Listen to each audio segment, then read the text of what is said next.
자, 이제 감정평가 3방식을 하는데 요즘은 그냥 3방식이라는 표현은 잘 안 쓰고요. 3방식 6방법이라는 표현도 잘 안 써요. 그냥 3방식이라고만 얘기하고요. 그 안에 가격을 구하는 방법하고 임료를 구하는 방법으로 나눠진다라고 생각하시면 돼요. 자체가.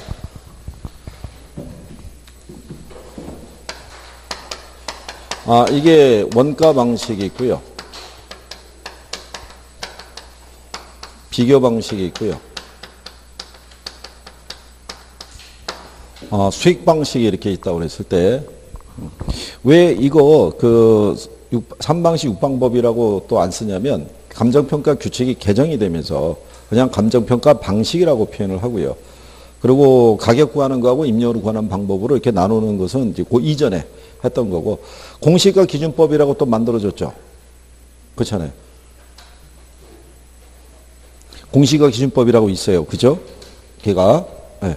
그러면 걔가 들어가면, 그러면 또 3방식, 7방법 뭐 이렇게 될 거 아니에요.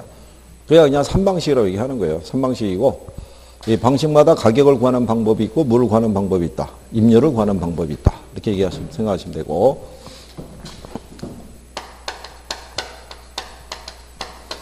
얘는 비용성의 사고고요. 얘는 수익성의 사고예요. 이걸 삼면성이라고 그래요. 삼면성. 요게 각 방식의 특징하고요. 장단점을 가장 잘 설명해 주는 게 요 삼면성이에요. 요게 비용성이 있고 시장성이 있고 그다음에 뭐가 있다? 수익성. 요거 관계는 지난번에 글자 따서 정리를 해드렸어요. 기억하시죠?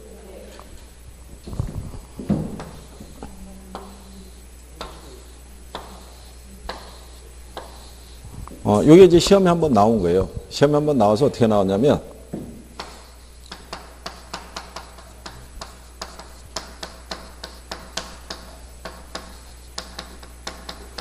요렇게 출제 한번 한 적이 있어요. 원가 방식은 무슨 원리를 기초로 하고 있느냐? 이렇게 물어본 거예요. 얘가 무슨 원리겠어요? 네, 비용성의 원리. 그 문제에서 1번 지문이 있고 2번 지문이 있고 4번이 있고 5번이 있으면 3번 지문만 가가 무슨 원리라고? 네, 얘만 이렇게 줬어요. 그게 3번이 답일 거 아니에요. 그렇죠? 어려운 게 아니라 제목만 알면 풀 수 있게끔 이렇게 출제했다고요. 그래서 원비라고 하는 드링크 있죠? 네, 얘를 BC 카드로 샀다는 거야. 그래서 이제 수수료가 발생하지 않았다. 뭐 이런 식으로 해가지고 단어를 묶어준 거예요. 지난번에 이거 한 거 기억하시죠? 그때 이렇게 했었어요. 그죠?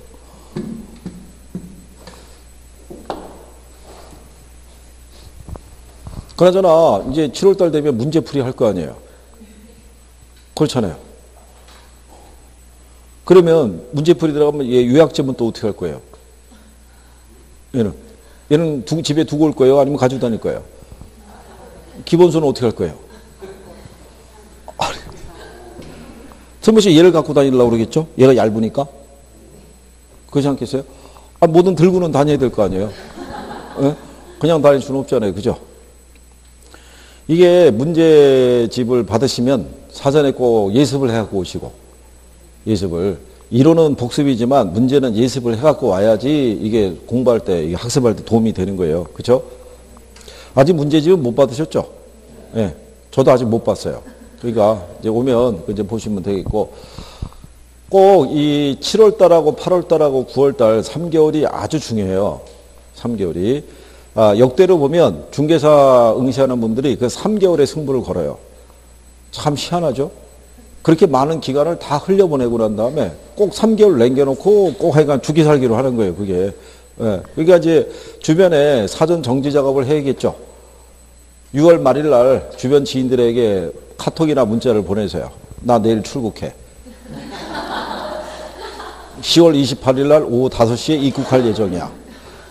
로밍은 안 하고 가니까 전화해도 소용없어. 뭐 이렇게 해가지고 어쨌든 간에 다 날려놔야 돼요. 그죠? 그러니까 찾지 말아라 이런 얘기죠. 알기 쉽게 해서. 그러니까 3개월은 올인해야 돼요. 여기에.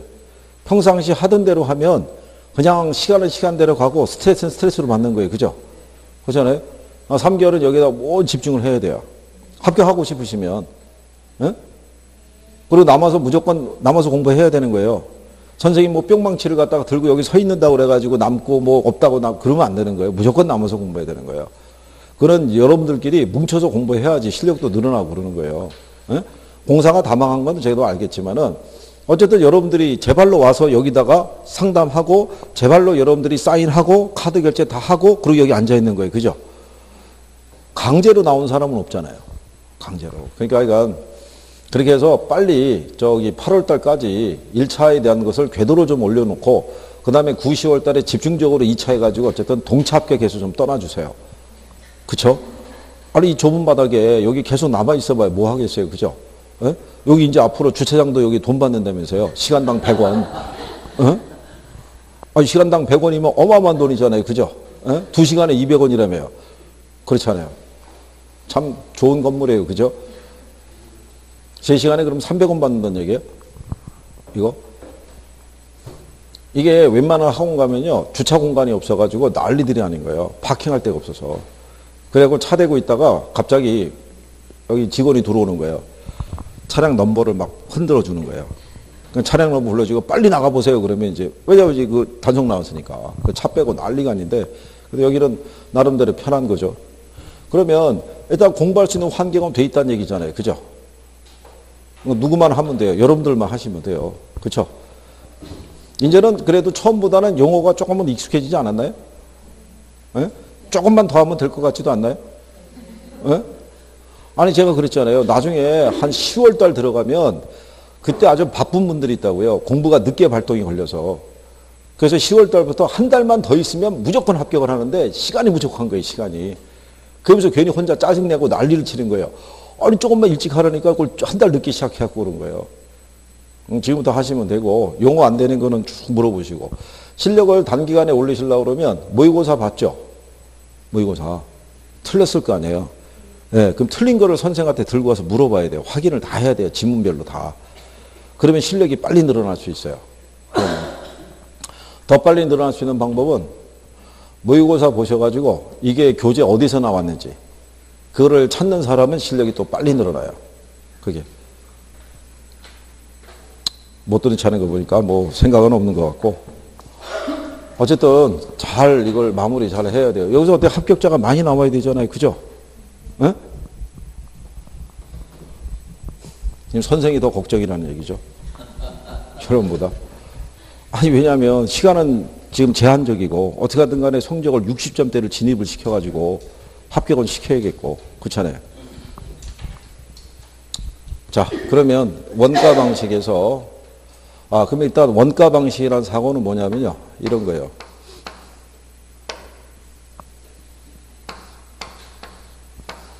우리 학원 건물이 8층짜리죠. 그렇죠. 네. 근데 만약에 이 정도의 건물을 지을 때 만약에 한 10억 들어갔다고 보는 거예요.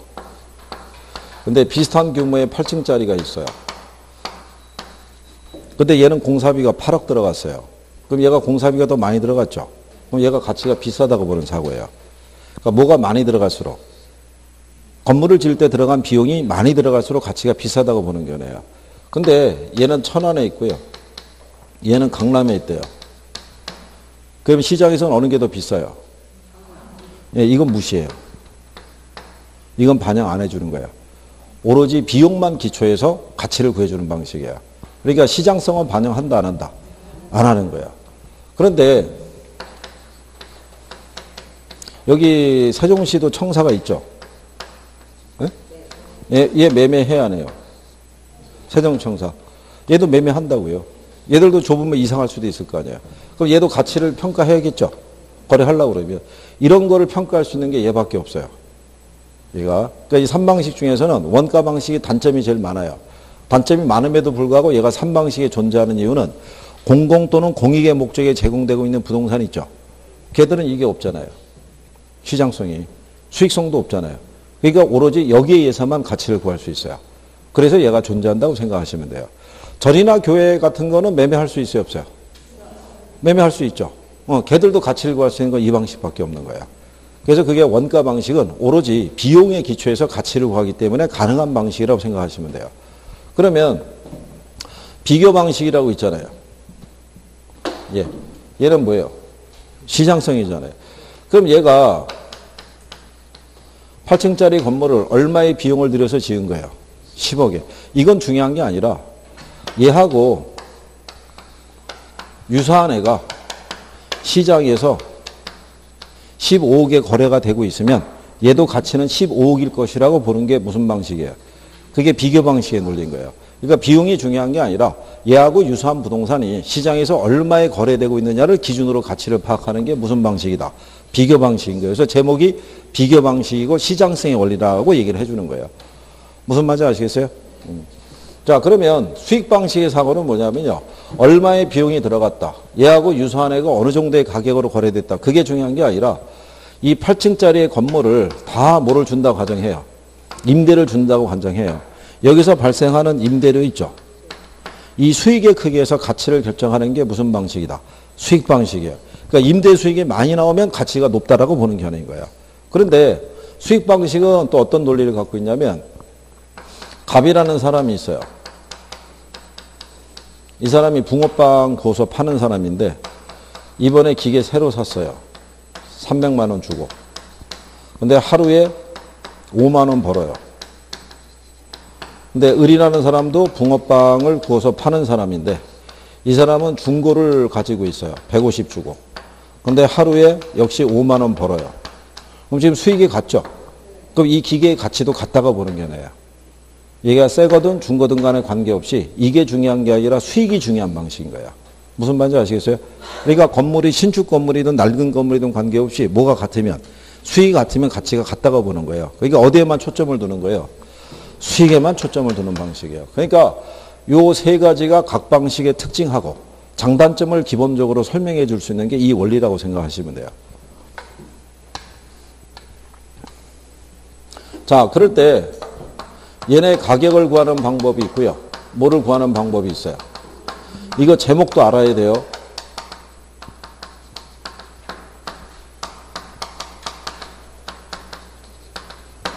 자, 원가 방식에서 가격 구하는 게 무슨 법이겠어요? 생각해보세요. 얘가 무슨 방식이에요? 그러니까 원가법이에요. 원가법. 임료 구하는 거는 적산법. 여기서 구하는 가격을 적산 가격 또는 적산 임료라고 얘기를 하고요. 여기서 가격 구하는 것을 우리가 거래 사례 비교법이라고 그래요. 여기 비교라는 표현이 들어가잖아요. 여기서 구하는 가격을 비중 가격. 요 비준의 의미는 뭐냐면 사례 가격과 비교해서 거기에 준하는 가격을 구하라는 거야. 그래서 줄여서 무슨 가격? 비중 가격. 또는 유추 가격이라도 얘기를 해요. 거래 사례 가격으로부터 유추하라는 얘기야. 그렇죠? 그럼 임료 구하는 방법은 임대 사례 비교법이에요. 여기서 구하는 임료가 비준 임료. 여기서 가격 구하는 게 수익 환원법이에요. 이걸 수익 가격. 여기서 임료를 구하는 게 수익 분석법이에요. 이게 수익 임료. 이런 제목을 또 안에서 바꿔서 내요. 가격 구하는 게 수익 환원법이잖아요. 가격을 구하는 게 수익 분석법이다 그러면 틀릴 거 아니에요. 그러니까 제목만 바꿔서도 출제하는 거예요. 어렵지 않게. 기본적으로 이거 구별할 수 있느냐. 그렇죠? 그리고 이 용어를 다 출제했어요. 용어 있죠? 얘네를 다 따로따로 출제했어요. 출제했고 임료 구하는 애들은 산시까지도 물어봤어요. 가로넣기로 해가지고 뭐가 들어가야 되느냐 이런 식으로. 어려운 걸 주는 게 아니라. 그러니까 그거는 이제 산식은 이제 배우면서 여러분들이 정리하시면 되고. 그러니까 복잡한 거는 근래는 잘 안 나온다는 얘기죠. 그렇죠? 그 다음에 여기서 구한 이 적산 가격, 비중 가격, 수익 가격 있죠. 얘네는 다 무슨 가격이다? 이게 시산 가격이에요. 얘네가 최종 시장 가치는 아닌 거예요. 그렇죠? 시산 가격이라는 것은요. 평가사가 최종 가치를 도출하기에 앞서서 시범적으로 구한 가격을 시산 가격이라고 그래요. 얘들이 시산 가격이기 때문에 얘들은 반드시 뭐를 해야 돼요? 조정을 해야 돼요. 조정을 해서 무슨 가치를 구해야 돼요? 시장 가치를 구해야 돼요. 그죠? 그러면 왜 그러면 우리가 시산 가격을 조정을 해야 되냐면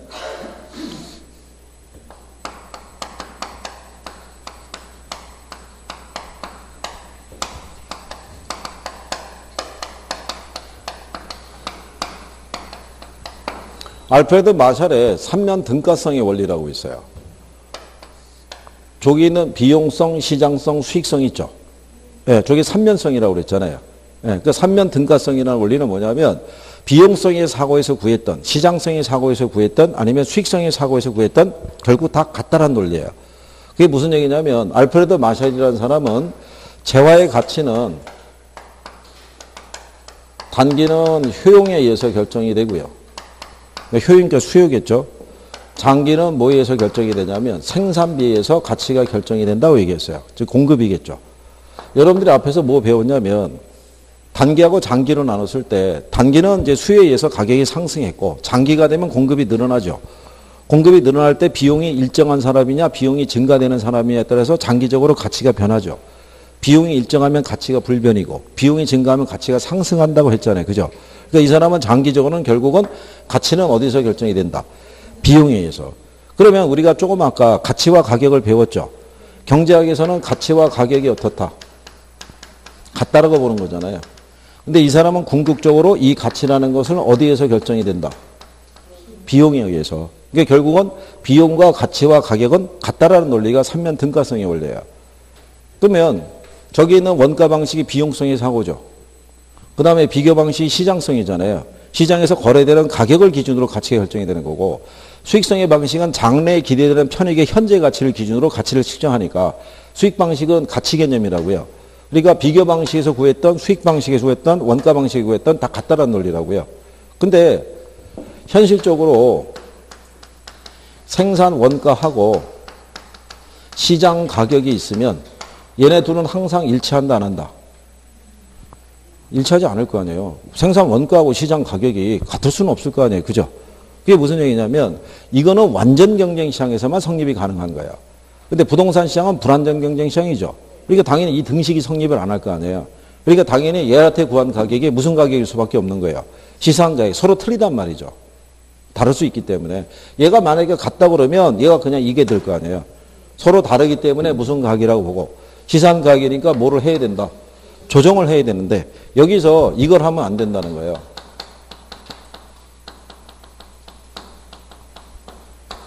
산술 평균하면 된다 안 된다? 안 된다는 거예요. 이게 자료에 대한 적절성 등을 조사를 해서 가중 평균에서 이 가격을 조정을 해라고 얘기를 해요. 그래서 여러분들에게 작년에 시험 문제 나온 게 이렇게 나왔어요.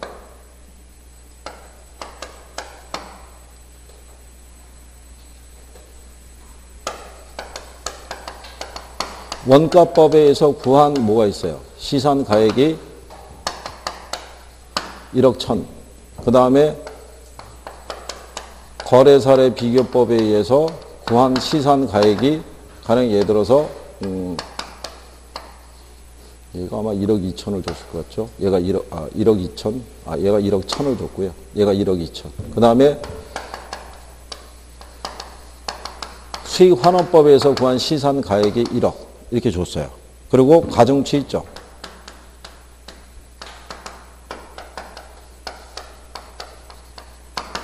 조성 비용에다 준 게 20%. 그 다음에 그 임대료에 의해서 구한 게 30%. 그 다음에 거래 사례를 기초로 해서 구한 게 50%. 이렇게 줬어요.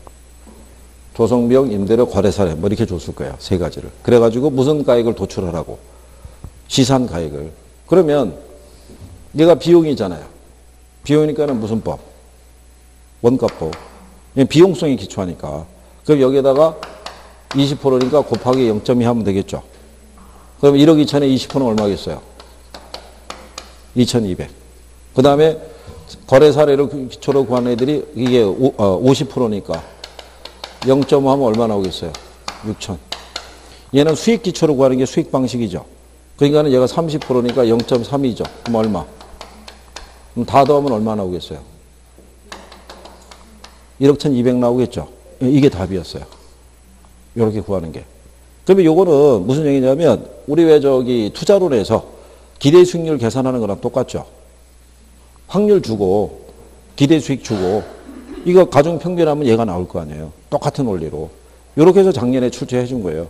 그러니까 요게 어디로 가느냐를 물어본 거죠. 요게.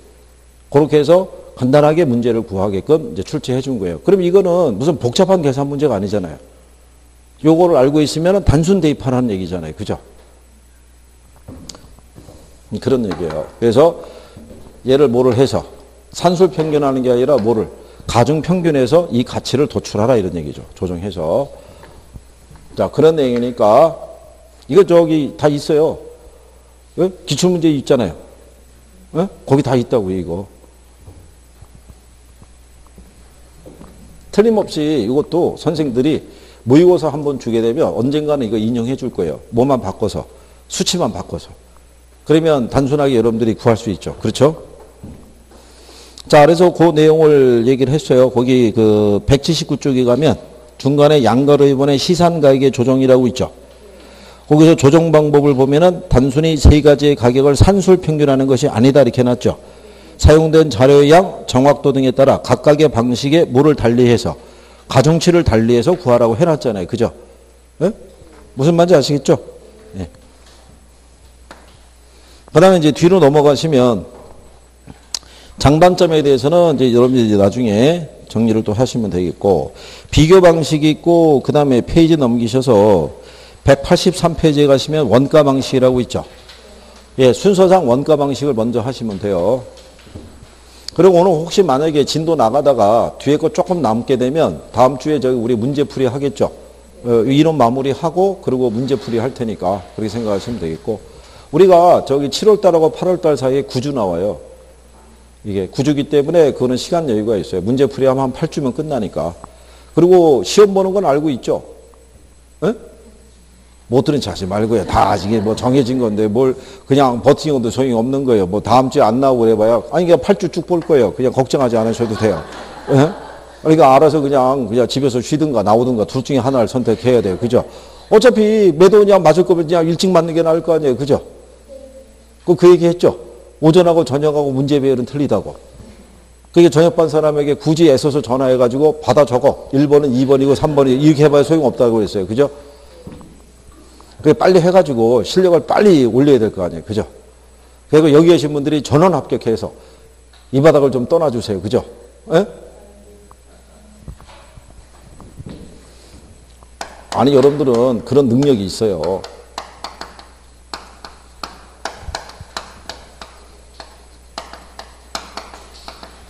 자, 원가 방식이라고 있어요. 그 183페이지에. 원가 방식은요.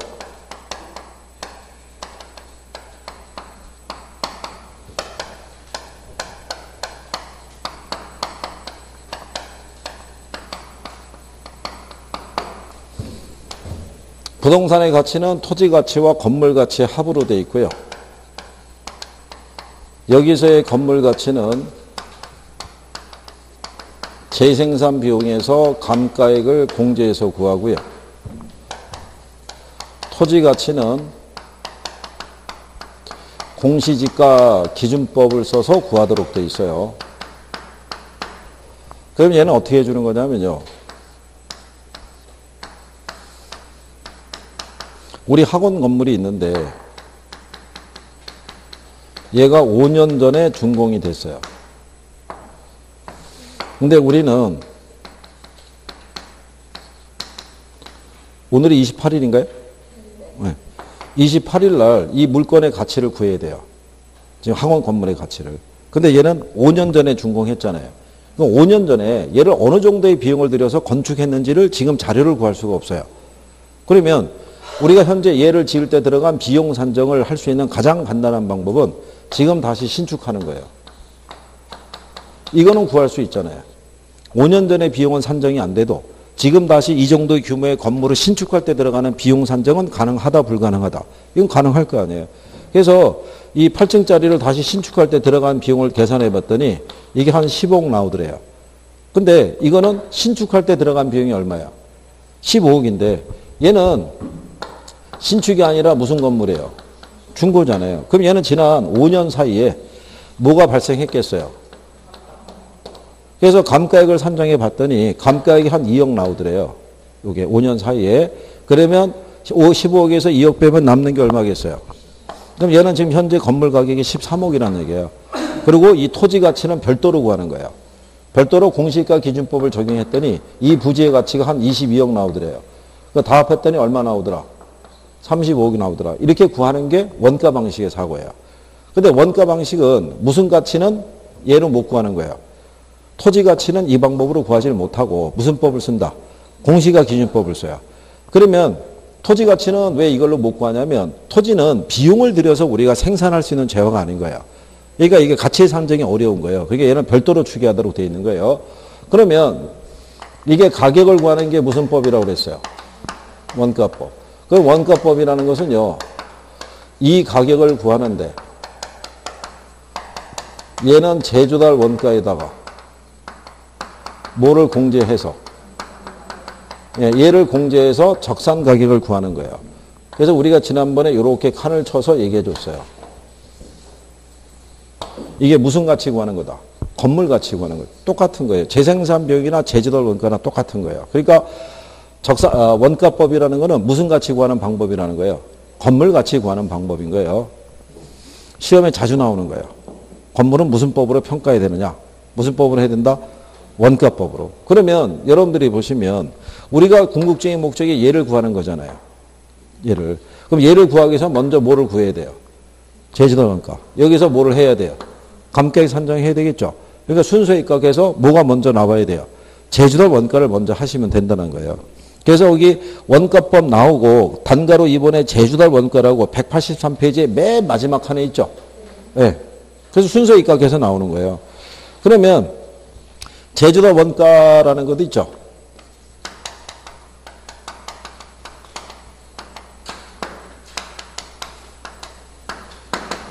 얘는 무슨 시점?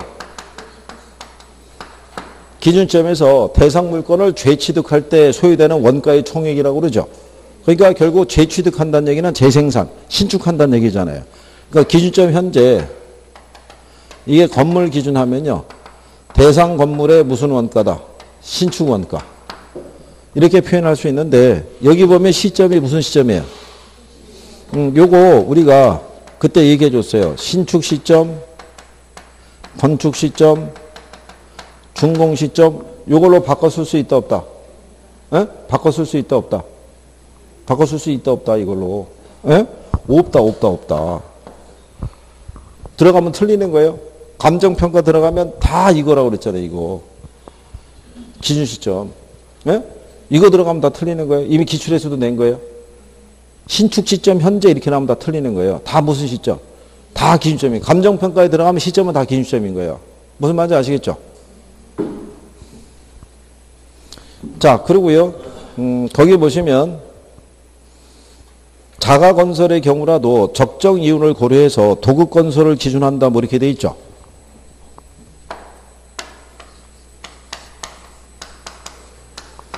이게 제주도 원가의 구성을 보면요.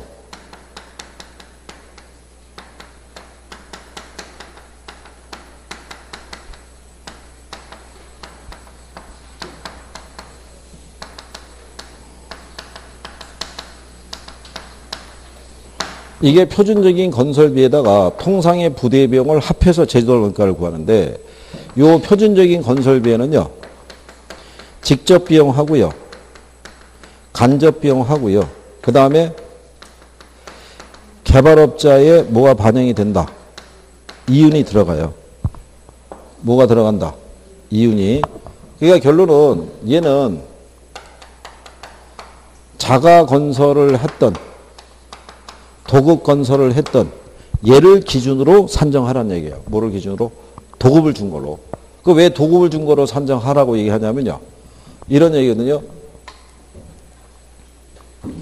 얘 가격을 구할 때 원가 방식에서는 얘를 뭘 했다.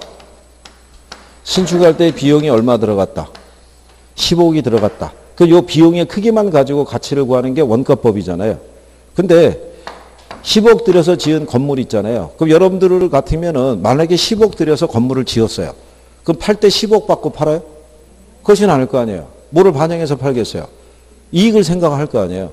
10억 들여서 지은 건물이지만 시장에서 거래될 때는 얘가 한 20억에 거래될 수도 있는 거예요.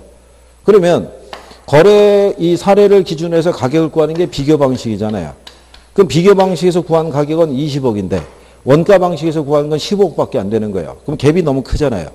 그러니까 이거를 도급을 준 걸 가정하면 도급 건설업자들은 이거를 건물을 지을 때 자기들의 이윤도 반영한다 안 한다. 비용할 때 포함시킬 거 아니에요. 그러니까 여기다 이윤을 플러스 시키는 거예요. 한 3억. 그러면 얘가 한 18억 나올 거 아니에요. 그럼 이 갭이 그만큼 좁아질 거 아니에요. 그렇죠? 이걸 좁히기 위해서 자가건설이든 도급이든 간에 뭐를 준 걸 기준한다는 거예요. 도급 준 걸 기준하는 거예요. 무슨 말인지 아시겠죠? 거기까지는 시험 지문에 쓴 거예요. 자, 그 다음에 제주도 원가의 종류 있죠. 종류가 두 가지가 있는데요. 하나가 복제원가, 하나가 무슨 원가, 대치원가 이렇게 구별을 하시면 돼요. 거기 보면 복제원가가 있고 대치원가 이렇게 나와 있죠. 이거를 또 이렇게도 표현해요. 재생산 비용 또는 무슨 비용, 대체 비용 이렇게도 써요.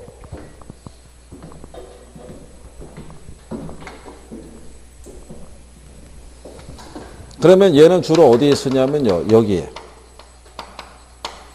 신축 건물에. 얘는 어디에 쓴다? 오래된 건물에 쓰는 거예요. 그죠? 만약에 이렇게 생각해 보세요. 우리 학원 건물이 이게 신축 건물이에요. 그죠? 그럼 얘의 가치를 구하기 위해서는 제주도 원가를 산정해야 될 거 아니에요. 그럼 얘가 신축 건물이면 얘가 가면서 2017년 얘가 돼서 5월 달에 얘가 준공이 되네요. 그러면 지금 기준 시점에서 얘의 가치를 구하려면 얘 다시 짓는다고 가정할 거 아니에요. 그죠? 그럼 얘가 신축이니까 뭐 새롭게 첨가할 게 없잖아요. 그러니까 얘랑 똑같이 짓는 거로 가정하면서 비용 산정이 될 거 아니에요. 그러니까 신축 건물은 그냥 무슨 원가 쓴다는 거예요. 복제 원가. 똑같이. 똑같은 방식으로 짓겠다 이런 얘기죠. 근데 지은 지 오래된 애들이 있죠. 여기가 1960년에 지어진 여기 초가집이 하나 있어요. 얘를 2017년 6월에 얘를 다시 그대로 짓는다고 가정하게 되면 무슨 상태로? 초가집인 상태로. 그러면 얘 다시 그대로 짓는데 한 3천 들어간대요. 근데 지은 지 한 57년 됐잖아요. 그럼 감가의 정도가 무진장이 심할 거 아니에요. 그죠? 감가의 산정해 봤더니 한 2,800 나온대요. 그래서 얘 가치가 200이라는 거야. 이렇게 산정하는 건 무의미하다는 얘기죠. 누가 요즘 초가집에 사는 사람도 없을 뿐더러 200 주고 초가집에 들어가서 사느니 차라리 컨테이너 박스를 하나 사가지고 거기서 거주한 거나 별반 차이가 없다는 얘기예요. 그럼 평가사들은 이렇게 산정하는 게 무의미하다고 보잖아요. 그러니까 무슨 원가를 산정할 때, 그렇죠? 제주도 원가를 산정할 때 얘를 현대식 주택으로 대체한다고 가정하는 거예요. 초가집이 아니라 무슨 주택으로? 네, 현대식 주택으로 다시 짓는다고 가정하고 비용 산정을 하는 거예요. 이걸. 그러면 초가집을 보시게 되면 얘네는 난방수단이 뭐예요? 난방이. 이거 아궁이잖아요. 나무 잘라가 갖고. 그죠? 그 다음에 화장실 아시죠? 마당 저 구석에. 비 오는 날이면 무진장에 망설이게 만들어주는 그런 구조인 거예요. 그죠? 오래된 애니까. 근데 얘를 우리가 현대식 주택으로 지으면 이 관계가 다 해소가 되죠. 이 안에다가 뭐 설치해줘요? 보일러 설치해주고 이 안에 욕실 다 이 안에 넣어줄 거 아니에요. 무슨 원가에다가? 제주도 원가에다가. 그러면 나중에 여기서 이제 감가액을 공제해야 되잖아요. 그래야지 적상가격이 나올 거 아니에요. 그럼 여기 감가액을 공제할 때 물리적 감가도 가능하고요. 기능적 감가도 가능하고 경제적 감가도 가능해서 공제해줘요. 근데 여기에 해당하는 기능적 감가에 해당하는 거는 여기서 이미 비용을 들여서 다 치유해줬잖아요. 여기서 감가를 또 반영하면 이중감가의 문제가 걸릴 거 아니에요. 그러니까 예로 구하게 되면 무슨 감가는 반영하지 않는다는 거예요. 이거는 반영하지 않는 거예요. 무슨 말인지 아시겠죠? 네, 그래서 그거 기억하시면 돼요. 이렇게. 자, 그 다음에 얘를 구하는 방법이 있어요. 그죠? 그럼 제조달 원가 구하는 방법이 몇 가지 있다고 그랬어요? 에? 몇 가지?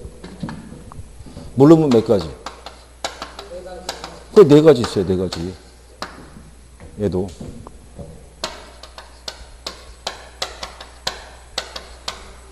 이렇게 해서 네 가지 있다고요. 에? 우리 거기 교재에 보면 총가격 적산법, 부분별 단가 적용법 이렇게 돼 있죠. 그게 이거예요. 이게 총량조사법이고요.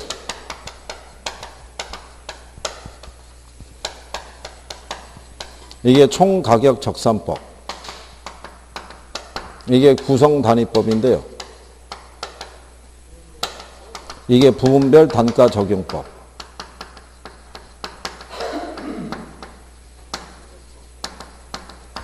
이게 단위비교법인데 이게 비교단위법. 이게 비용지수법인데 변동률법.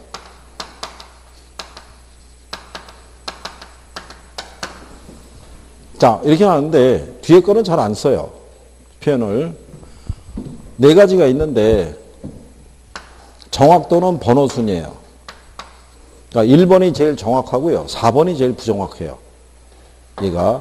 근데 감정평가사 시험이나 여러분 시험이나 얘만 나온 거예요. 뭐 비용지수법. 요거 가지고 계산하라고 2번 나왔어요. 그죠?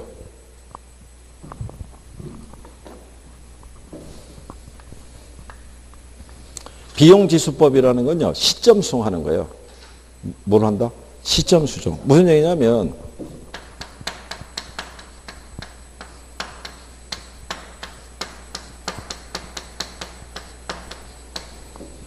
준공 시점에서부터 기준 시점까지의 시간적인 갭이 있죠. 그렇잖아요. 그러면 당연히 물가라든가 이런 거는 당연히 올랐을 거 아니에요. 그럼 당연히 공사비도 변화가 있다 없다. 공사비도 변화가 있을 거 아니에요. 그죠? 그거를 감안해서 수정해 주라는 거예요. 그러니까 여러 문제에서 어떻게 나왔냐면 이런 거예요.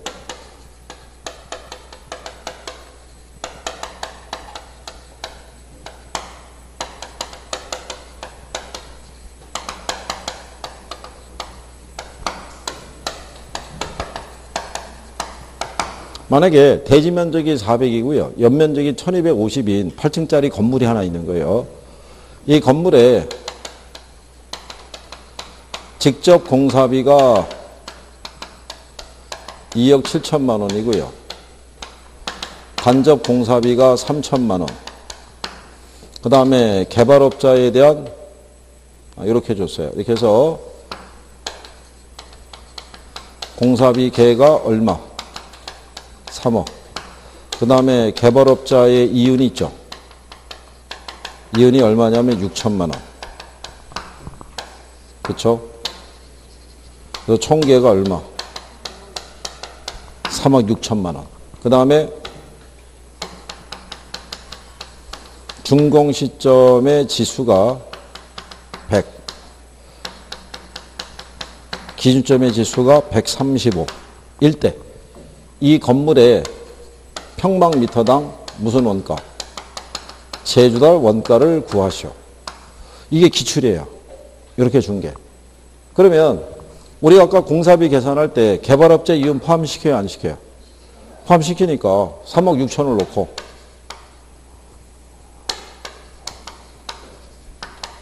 준공 시점의 지수가 100이잖아요. 기준점의 지수가 얼마? 135. 그 사이에 물가가 한 35% 뛰었다는 얘기죠. 그러면 100분의 135 하면은 1.35죠. 3억 6천에다가 1.35 곱하면 4억 8,600 나와요. 우리는 건물에 대한 제주도 원가 구하니까 대지 면적은 관계가 없고 뭐 건물의 연면적으로 나누면 되죠. 얼마로? 1250. 그러면 약 한 평방미터당 38만 8천 원 나오는 거예요. 이게 답이었어요. 이렇게 구하는 게. 근데 요 똑같은 패턴으로 5년 후에 한 번을 또 내준 거예요. 같은 조건으로. 뭐만 조금 달리 줬겠어요. 이거 1250을 1450 뭐 이런 식으로. 금액만 전체 나온 게 4억 이렇게 나오게끔. 그리고 그 다음에 요거 지수 있죠. 예, 요건 100, 요거는 145 이렇게 줘가지고. 숫자만 조금 바꿔갖고 똑같은 형태로 문제 한 번 또 냈어요. 한 번 더. 2번 나온 거예요. 2번. 이게 이 구성을 알고 있으면 식은 문장이 간단한 거예요. 그죠? 이거는 어려운 게 아니고. 이거는 다 주어져 있잖아요. 그냥 이거 계산기로 이것만 나눠주면 되는 거예요. 그럼 얘가 나온다, 안 나온다? 이거 나오죠. 그래서 기출로 한번 나왔던 거예요. 이렇게. 이렇게 해서 뭐를 구할 수 있다는 거예요? 제주도 원가를 구했다는 거예요. 무슨 말인지 아시겠죠? 그럼 여기까지 해서 뭐를 구한 거예요? 제주도 원가를 구했죠. 그럼 그 다음에 뭐를 해야 돼요? 순서 입각해서 감가수용하면 되잖아요. 감가에 구하는 게 바로 뭐니까? 감가수용. 그러니까 여기까지 해서 지금 이걸 한 거예요. 1번을 했으니까 그 다음에 2번. 그러니까 거기 단가로 3번에 뭐가 나와요? 감가수용이라고 나오죠. 순서 입각해서 걔가 나오는 거예요. 그래서 그 다음에 나오는 게 바로 뭐가 된다?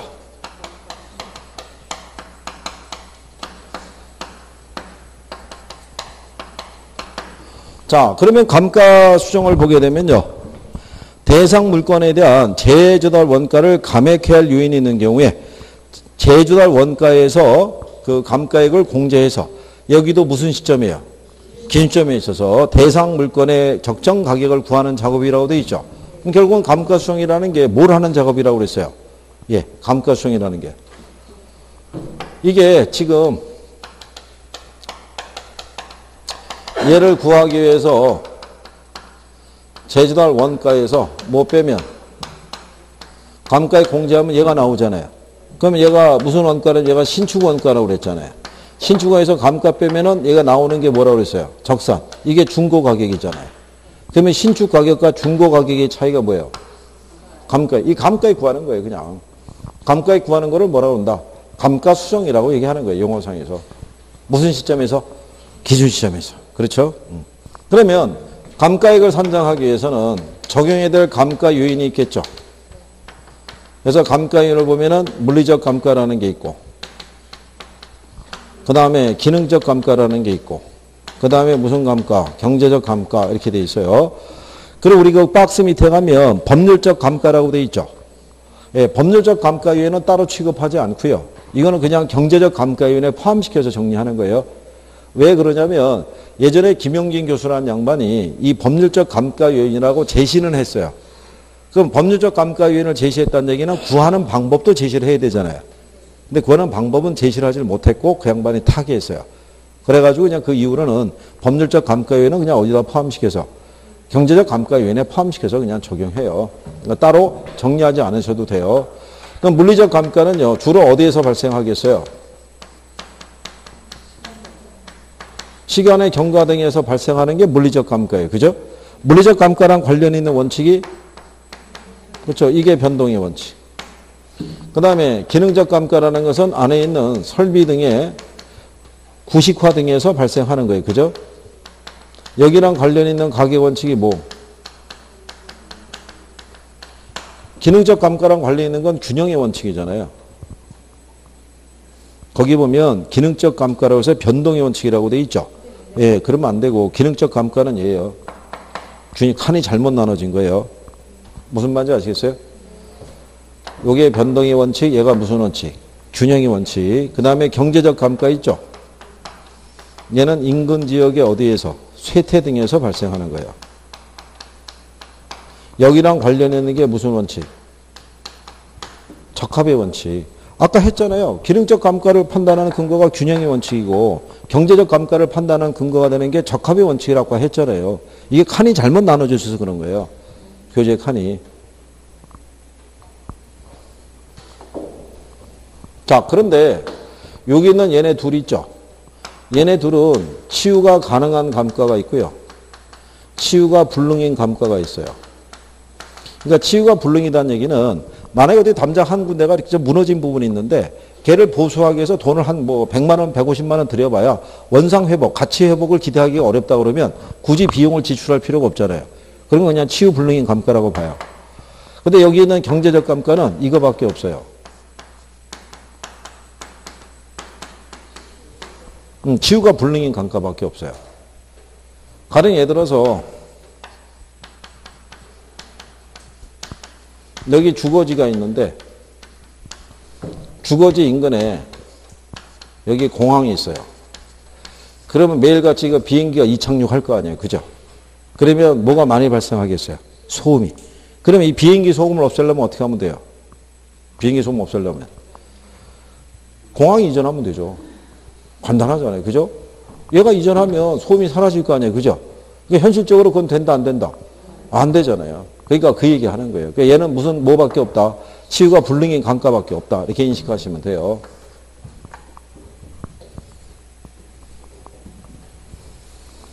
자, 그 얘기고요. 옆에 가면 감가수성과 감가상각의 차이라고 나와 있죠. 아, 그거를 이제 비교하기에 앞서서 지난번에 이것도 해드린 거예요.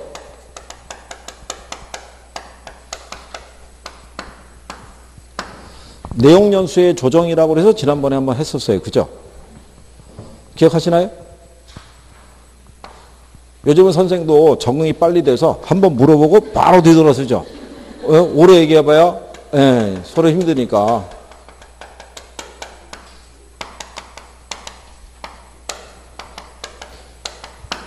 이게 경관연수라는 게요. 실제 경관연수가 있고요. 유효 경관연수가 있다라고 얘기했어요. 그죠?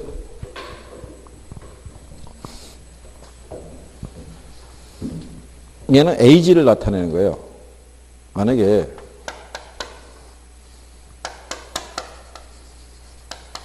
여기는 지금 총각이 없으니까 뭐 물어볼 대상이 없어요.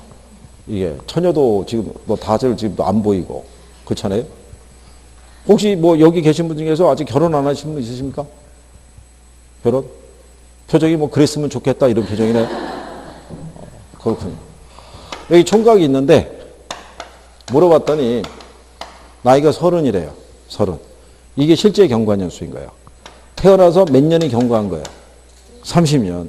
여기는 유효 경관연수는 겉보기 나이인 거예요.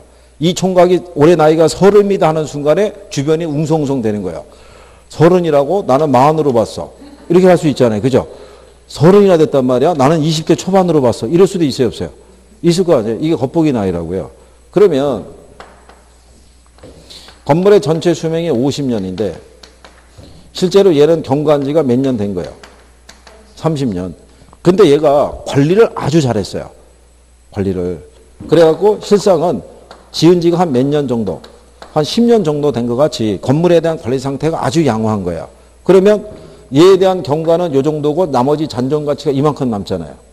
근데 가서 봤더니 관리 상태가 아주 부실해서 지은 지 몇 년 된 것 같은 거의 뭐 철거 직전까지. 그죠? 그럼 얘는 40년 됐다는 얘기는 남아있는 잔존 가치가 어떻게 돼요? 요거밖에 안 남을 거 아니에요. 감정평가의 상에서는 이 경관연수가 중요한 게 아니라 이게 중요한 거예요. 관리 상태에 따라. 왜냐하면 지금 여기서 구하는 적산 가격이 있죠.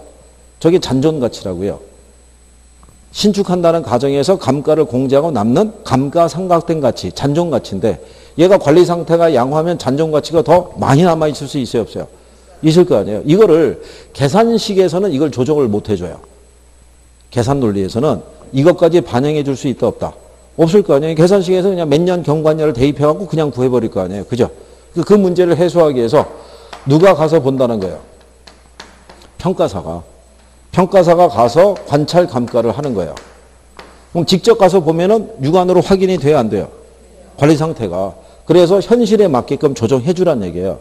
그러면 평가사가 가서 직접 관찰하니까 주관적이다, 객관적이다? 주관적인 거예요. 그럼 당연히 이거 틀리게 해줄 때는 뭐로 바꿔주겠어요? 그렇죠. 그거 하나밖에 없는 거예요. 이 방법에서는. 그래서 여러분들이 186페이지에 가시면 187페이지네요. 187페이지에 가시게 되면 거기 밑에 니을번의 관찰 감가법이라고 되어 있죠. 예. 그래서 B에 가면 평가사의 주관이 개입되거나 관찰되지 않는 부분을 반영하기 곤란한 단점이 있다 이렇게 되어 있잖아요. 예. 그거를 밑줄 쳐놓으시면 되죠. 관찰 감가법에서 물어볼 수 있는 거는 이거 하나밖에 없어요. 주관적인데 뭐라고? 객관적이라고. 이게 평가사마다요. 능력의 차이가 있어요. 그래서 이건 감정평가사 자격증을 갓 취득한 사람은 이걸 못해요. 실무 경력이 적으니까 한 3년차 이상은 돼야지 이걸 할 수 있는 거예요. 그러니까 보는 그 능력에 따라서 감가의 정도를 반영하는 게 다 다를 수밖에 없을 거 아니에요. 그러니까 주관성의 개입이 크다고 보는 거예요. 그러면 이런 얘기죠. 자, 다시 이제 그 185페이지 가면 맨 위에 감가수용과 감가상각의 차이라고 있죠. 예, 그건 또 별표하시는 거예요. 이런 거는 기억을 해 두시고.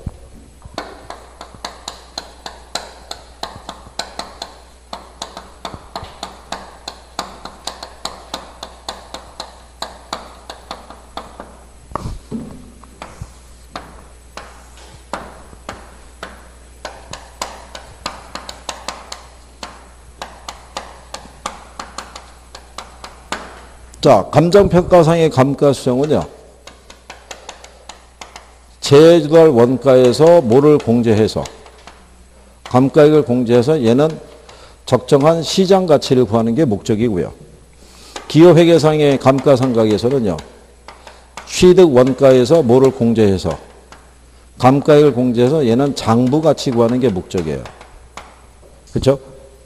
기업회계에서는 건물을 취득하면 자기들이 보유한 자산인데 얘가 시간이 경과하면서 감가가 발생할 거 아니에요. 그죠? 그러니까 비용 배분의 목적 또는 자본 회수의 목적으로 매년 일정액만큼 장부에서 뭐 하면 돼요? 공제하면 되겠죠.